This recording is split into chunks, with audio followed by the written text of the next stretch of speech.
अनंत कोटि दंडवत सतगुरुदेव को। कल अपना विषय ब्रह्म प्रकाश का चल रहा था कि तत्व ज्ञान जब हो जाता है तो आत्मा में जो जीव स्थित हो जाता है तो ये सारे तीर्थों का फल, मन की पवित्रता, बुद्धि की पवित्रता, शरीर की पवित्रता, कर्मों की पवित्रता इसमें आ जाती है। ये सब तीर्थों से महान तीर्थ है कि जीव इसके अंदर डुबकी लगाए, अपने स्वरूप के अंदर मैं को लय करे। तो अब कहा फिर वो कैसे रहता है, आपको बताया था कि तुम ध्यान से देखो कि तुम सदा निर्लेप और असंग हो। जागृत अवस्था में शरीर, मन, इंद्रियां सब जगी हुई हैं। मन जगा हुआ है, ये कहता है मैं करता हूँ, पर मन करता है, मन के द्वारा कार्य होते हैं। मन ही भोगता है, मन ही करता है, मन बुद्धि ही करता है, मन बुद्धि ही भोगता है। शरीर ही जन्मता है, शरीर ही मरता है। तो हम भूल से कहते हैं कि मैं करता हूँ। इसके लिए सबसे बड़ा उदाहरण है कि एक मन को और बुद्धि को बेहोशी से जागृत अवस्था में सुला दो। डॉक्टर इंजेक्शन लगा के सुला दे तो कोई वहाँ करता भोगता नहीं है, केवल आप हो, प्रकाश रहे हो, सुषुप्ति में प्रकाश रहे हो, सुषुप्ति से असंग हो, निर्लेप हो। जागृत में भी मन के कर्ता से, भोगता से, कर्ता मन है, भोगता मन है, जन्मता शरीर है और मरता भी शरीर है। रोज रात को मरता है, देखा करो। एक अंश में रोज उत्पत्ति, स्थिति और लय हो जाता है सृष्टि का। तुम जन्म मरण से भी परे, कर्ता भोक्ता से भी असंग, तुम केवल प्रकाश स्वरूप हो। शरीर इंद्रियां जागृत में हैं तो भी तुम इसके धर्मों से असंग हो, साक्षी हो, दृष्टा हो। स्वप्न के दृश्य हैं, स्वप्न का जो विस्तार है, संसार है, उसको भी प्रकाशते हो। सुषुप्ति में सारे जगत का लय है, वो भी प्रकाशते हो। इसी को कहते हैं, अगर प्रकाशने में बैठोगे, अगर सृष्टि के भाव, भाव माने है, अभाव माने नहीं है, भाव अभाव के प्रकाशक हो, तुम सदा हो। यहाँ पर अमरता है। देह में बैठ के तो हम मानते हैं कि मरता हूँ, तब सारा कार्य होगा और तुम कमल के तरह हम इस सारे व्यवहार से असंग हैं। साक्षी रहा करो, मैं तो साक्षी, मन बोलता मैं तो साक्षी, मन हंसता मैं तो साक्षी, मन रोता मैं तो साक्षी हो। साक्षी, मन हंसे या रोए मैं साक्षी हूँ, मैं तो मैं हूँ। यहाँ पर भगवान ने जो कहा है, कीचड़ में कमल रहता है या कमल पर जल का अगर कोई जल की बूंद भी गिर जाए तो कमल पे नहीं ठहरती। ऐसे ही कर्तापन, भोक्तापन, जन्मना मरना व्यवहार ये ब्रह्मज्ञानी को प्रभावित नहीं करता। फिर ये अकर्ता अपने आप को निश्चय करता है और सारे विश्व के अंदर वर्ण धर्म के अनुसार कर्म करता है। तो ये कहा गया कि तब ऐरावत की न्यायी विचरे जगत के बीच। तो वो जगत के बीच में विचरण तो करता है, जो उसका पार्ट है, जो उसको मिला है आयु के हिसाब से कार्य, वो उसके द्वारा संपन्न होते हैं, पर वो किसी से लिप्त नहीं होता। सदा असंग रहता है और विश्व की सेवा निष्काम करता है, किसी से कुछ नहीं चाहता। अब यहाँ पर बात आती है, कुछ लोग ये प्रश्न करते थे पहले कि ब्रह्म ज्ञानी मान और अपमान नहीं चाहता, उससे परे है, नहीं चाहता, कुछ नहीं चाहता। ध्यान रखना, अगर मान नहीं चाहता तो अपमान भी नहीं चाह, वो कुछ नहीं चाहता। ये सामने वाले के कर्मों पर डिपेंड होता है, उस पर निश्चित आधारित होता है कि वो अपने गुण से कैसा व्यवहार करता है। वो कुछ नहीं चाहते। क्यों नहीं चाहते? क्योंकि जब षट संपत्ति थी उसमें सबसे पहला था, जो 4 साधन थे उसमें षट संपत्ति भी थी, और सबसे पहला साधन था साधक के लिए विवेक और वैराग्य। तो वैराग्य के क्या, किसको कहते हैं? जो ब्रह्म ज्ञानी की बात आई है कि वो विचरण करता है और कोई निष्काम कर्म से कोई फल नहीं चाहता। वैराग की क्या परिभाषा है? वैराग किसको कहते हैं? कहते हैं विषय का फल, विषयों का फल। हर विषय का फल है, विषयों का फल और कर्म का फल ना चाहना ही वैराग है। विषयों का फल ना चाहो और कर्म का फल ना चाहो, ये वैराग है। भगवान ने यूं तो कह दिया कि हर काम का फल ना कर चाहो, कर्म करो फल ना चाहो। तो तत्वज्ञानी वैरागी होता है अंदर से, इसलिए वो किसी से कोई भी इच्छा उसकी नहीं होती, अपेक्षा उसकी नहीं होती, सामने गुणों से सब व्यवहार है। तो ये है उसका विचरना, निर्भय होकर विचरता है, क्योंकि उसको किसी से चाहत नहीं है। इच्छाएं सारी लय हो गई, स्वयं स्वरूप को जानकर सारी इच्छाएं क्या हो जाती हैं? अपने कारण स्वरूप में लय। इच्छाएं भला क्यों होंगी? क्योंकि जो जगत है, ये जो शरीर का व्यवहार है, व्यवहारिक सत्य, आपको बतलाया था कि जब सुषुप्ति से मैं उठती है तो व्यवहारिक सत्य शुरू हो जाता है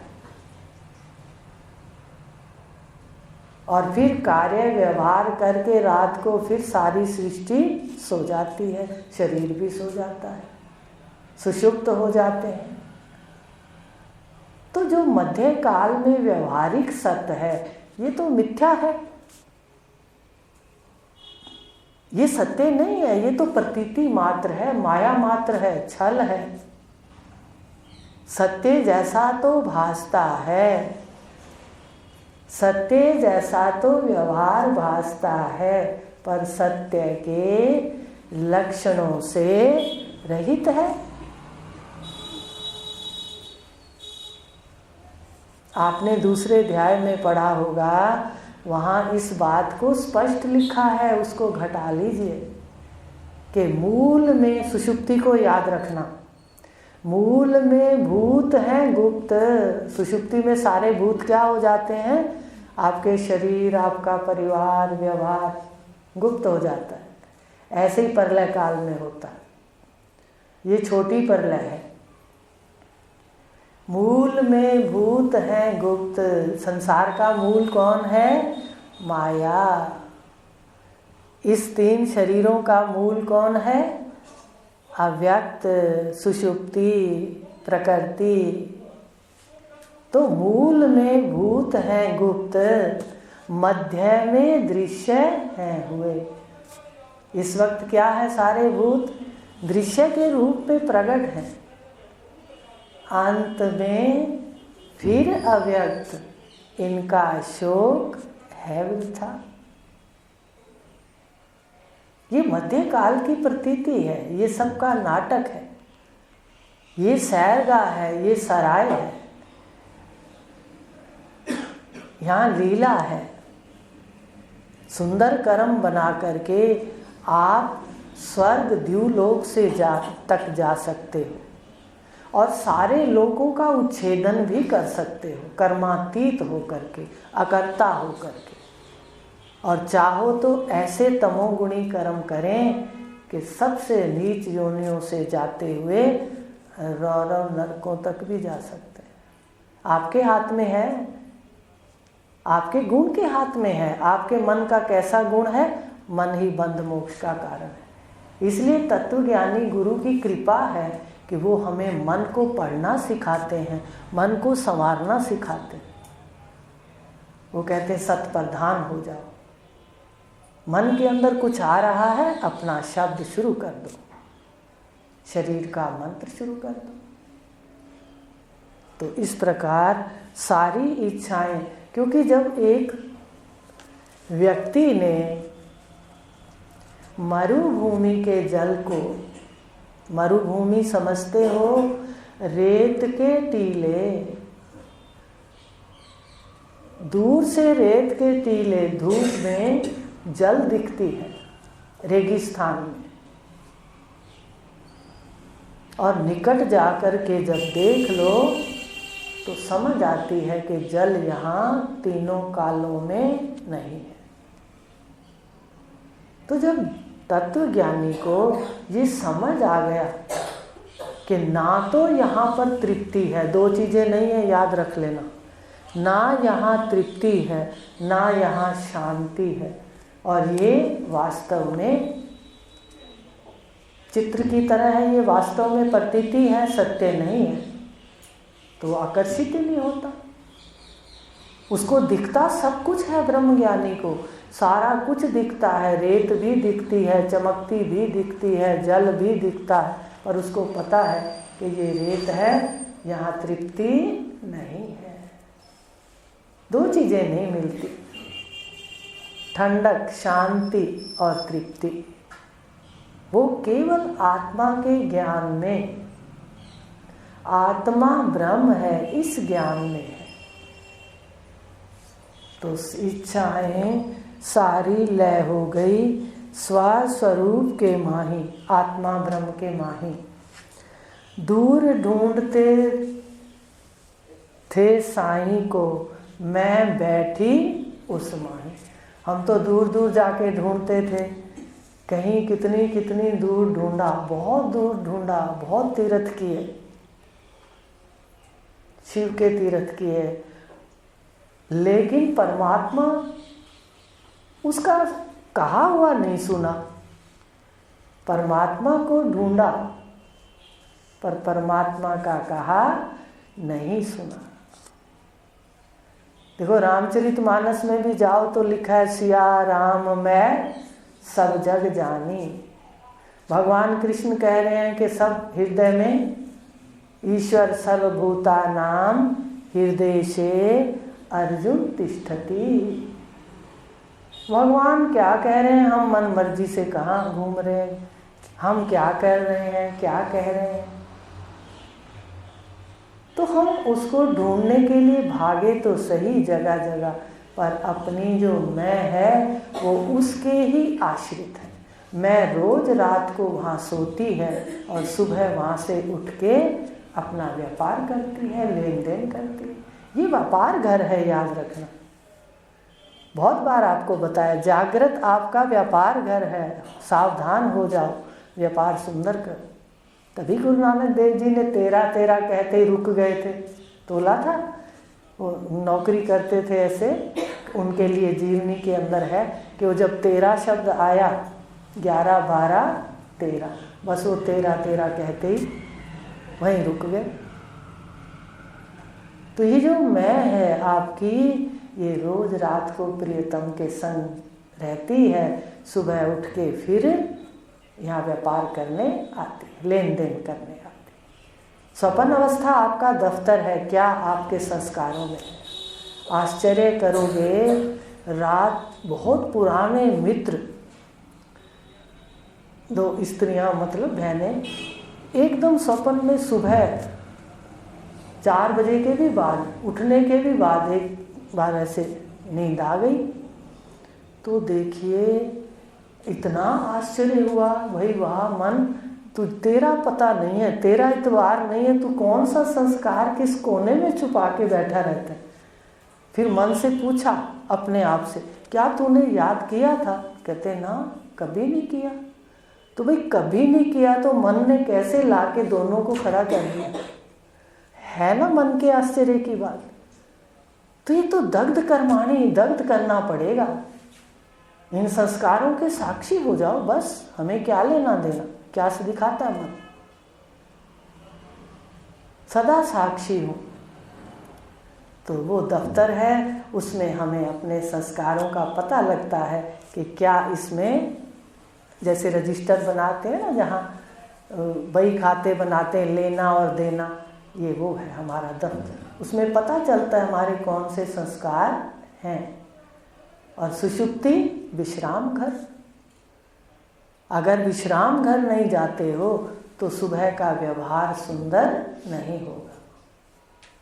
तो ये 3 स्थान है, बस ये शरीर घूमते रहते हैं, घूमते रहते हैं। मैं इसमें बैठी बैठी इसके साथ लगी रहती है, पर मेरा जो असली स्वरूप है प्रकाशक, वो मैं सदा असंग हूँ, निर्लेप हूँ और सत हूँ, ज्ञान स्वरूप हूँ। तो इस प्रकार कहा कि मैं उसमें सदा रहती है। मैं के आश्रय को ही जानना है। ये जो मैं है ना आत्मा, इसके आश्रय को जानोगे कहाँ है? बस वहाँ पर रोज मन की स्थिति करो, बार बार करो, बार बार जाओ, बार बार साक्षी हो। मन के पीछे, मन के पीछे, मन का प्रकाशक, फिर प्रकाशक ब्रह्म है, ये सुषुप्ति में पता चलता है। तो इस प्रकार कहा कि जिस दूर ढूंढते थे स्वामी को, परमात्मा को, पर मैं उसके अंदर रहती और मैं का आश्रय है। अब 199 श्लोक है। ब्रह्म प्रकाश के प्रगटते ही सत्य विराजे आन। सबसे पहले लक्षण है कि जिसके अंतःकरण में प्रकाश, अपना स्वस्वरूप स्वयं प्रकाश निरावरण हो जाता है, 5 कोशों के पर्दे उतर जाते हैं, 3 शरीरों के पर्दे उतर जाते हैं, निरावरण हो जाता है, तो उसकी जिह्वा पर भी सच होता है। याद रखना, अगर हम जिह्वा से झूठ बोलते हैं, मन के अंदर कोई हेर फेर करते हैं, तो सत्य में प्रतिष्ठित नहीं हो सकते। हमारी वाणी से भी सच नहीं निकलेगा।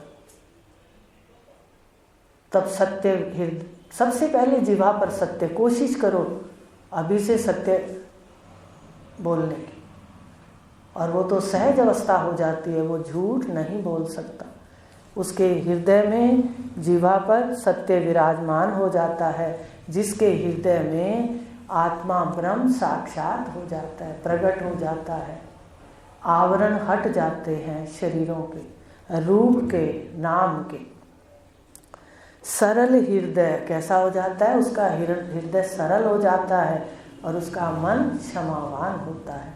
ये लक्षण हो जाते हैं। और सारी सृष्टि में सबसे प्रेम करता है। याद रखना, विश्वास और प्रेम के अंदर अंतर है, फिर ध्यान देना, कहीं गलती मत खा जाना। प्रेम होता है सबके साथ स्वरूप से, आपके स्वरूप से प्रेम है, आत्मा के नाते प्रेम है, पर व्यवहार के अंदर विश्वास सब पे करना उचित नहीं है। ये ध्यान देना। इसलिए कहते हैं ना, कहते है तो सारा परमात्मा, फिर सब पे जैसे भी हो वैसा विश्वास कर लो, येन केन प्रकृण, वो सही नहीं है। इसके लिए कहानी है, उसने कहा भाई परमात्मा सब में है, सब में है। गुरुदेव ने बताया कि सब में परमात्मा है, सब में परमात्मा है। और वो सत्संग से घर जाने लगा तो सामने बैल आ गया। देखो, विश्वास तो नहीं करना था ना उस पर। सब में परमात्मा है, मेरे परमात्मा है, तो ये मुझे कैसे मारेगा? देखिए, आज समझ रहे हो गुणों की बात जो हो रही है। विश्वास और प्रेम के अंदर अंतर है। प्रेम आत्मा के नाते है, अपने स्वरूप के नाते है, लेकिन गुणों में, व्यवहार में विश्वास उचित पर है। विश्वास के साथ ही घात लगा हुआ है, प्रेम के साथ घात नहीं लगा, विश्वास के साथ लगा है। विश्वास घात, गुणों में बैठकर विश्वास सब पे नहीं करना चाहिए, उचित अनुचित देख के करना है, पर प्रेम सबसे करना। विश्वास तो गुणों में आ जाएगा ना, विश्वास और विश्वासघात कहाँ पर आएगा? गुणों में। आप सात्विक हो, सामने वाला तमोगुणी है, वो आप पर कोई ना कोई चालबाजी से कुठारा घात कर देगा, भले आपको समझ ना आए, तो वो क्या है? विश्वास का क्या हो गया? घात हो गया। वो गुणों में है, पर प्रेम गुणातीत है, आत्मा के नाते प्रेम है। आपका कोई भी बुरा तत्वज्ञानी नहीं कर सकता, वो आत्मा के नाते प्रेम है। उसको पता है कि शरीर के अंगों में व्यवहार के अंदर अंतर है, शरीर के अंगों में व्यवहार में अंतर है। जीभ दांतों के बीच में रहती है, दांत काट लेते हैं तो तब जाकर के हम दांतों को निकलवा नहीं देते। जीभ का क्या कर देते हैं? उपचार कर देते हैं, और दांतों का भी उपचार कर देते हैं, ध्यान रखते हैं कि फिर इसको ना काटे। समझ रहे हो बात व्यवहार की? व्यवहार में बस यही है। कोई दांत है, वेदांत क्या है? अपना वेदांत का नाम ही बिना दांतों वाला, वेदांत।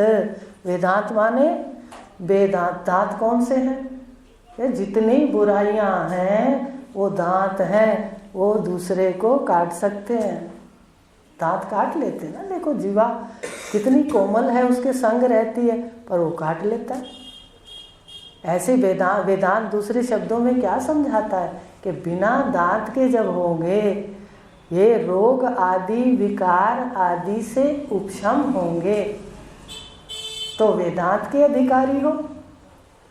वेदांत का वही अधिकारी है, वेदांत उसके हृदय में प्रतिष्ठित होता है जो बिना दांतों वाला हो जाता है। बिना दांत का मतलब आज चले मत जाना कि डॉक्टर से निकलवा के ही छोड़ेंगे, वो बुराइयां वो दांत हैं जो काटते हैं। समझ रहे हो? तो अगर कोई ऐसे करता है तो बुराई नहीं चाहते, उपचार कर देते हैं।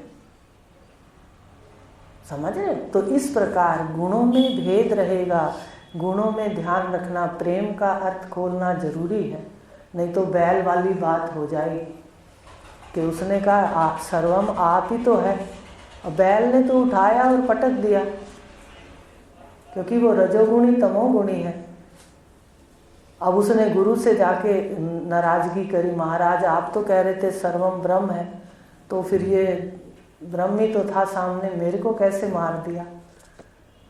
तो उन्होंने कहा अगर सामने ब्रह्म है तो तेरे मित्र ने भी तो कहा था एक तरफ हट जा, वो भी तो ब्रह्म था, वो भी तो सही कह रहा है, वो तो समझा रहा है कि भाई तो इधर हो जाओ, बैल मारेगा।